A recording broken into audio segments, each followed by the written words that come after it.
यह स्त्री 18,000 वर्षों से भी पुरानी है। जब भी उसका जीवन समाप्ति की ओर बढ़ता, वह स्वयं को एक खास प्रकार के द्रव में डुबो देती।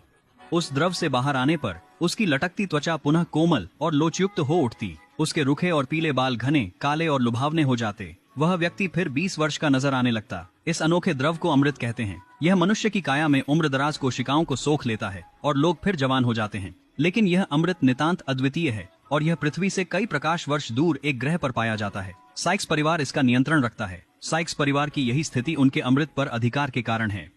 असंख्य ब्रह्मांडीय वर्षों से उनके परिवार का वृद्ध सदस्य कई ग्रहों के अस्तित्व से भी ज्यादा लंबे समय तक जीवित रहा। रानी साइक्स की थकान और देहांत के पश्चात उनके 3 बच्चों ने अधिकांश अंतरिक्ष संपदा प्राप्त की। तब भी वे संतुष्ट नहीं थे, क्योंकि वे उस विरासत को भी चाहते थे जो उनकी मां ने सबसे छोटी कन्या के लिए छोड़ी थी। सबसे छोटी कन्या की परवरिश पृथ्वी पर हुई थी और अन्ना को यह नहीं मालूम था कि उसकी वास्तविक मां रानी साइक्स थी। वह एक सामान्य परिवार में बड़ी हुई। स्नातक होने पर वह एक समृद्ध परिवार में कार्यरत हो गई। उसका रोजमर्रा का काम था और शौचालय की सफाई करना। परंतु एक स्वास्थ्य परीक्षण के दौरान एक डॉक्टर ने उसे मशीनों से जकड़ दिया। इसके कुछ ही क्षणों में उन्होंने उसकी शारीरिक जांच के लिए यंत्रों का प्रयोग किया और जब जांच चल रही थी, अन्ना जल में तैरने लगी। तभी उन्हें विश्वास हो गया कि अन्ना वही व्यक्ति है जिसे वे ढूंढ रहे थे। लेकिन अन्ना को पकड़ने की कोशिश में जैक अचानक प्रकट हो गया। जैक के हमले में डॉक्टर अपने मूल नकाब को छोड़ बदल गए। वे इनामी शिकारी थे, लेकिन जैक के लिए कोई चुनौती नहीं थी। जैक ने अन्ना को अस्पताल से बाहर निकाला। जब अन्ना ने आंखें खोली, जैक ने सब समझाया।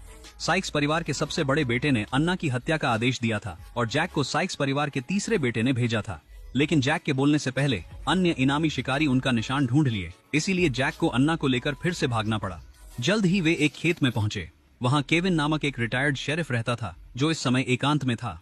यहाँ जैक ने उम्मीद की कि केविन अन्ना की मदद कर सकता है, लेकिन केविन साइक्स परिवार के विवादों में शामिल नहीं होना चाहता था। और फिर जब केविन उन्हें बाहर निकालने वाला था, उसने देखा कि अन्ना मधुमक्खियों से घिरी हुई थी।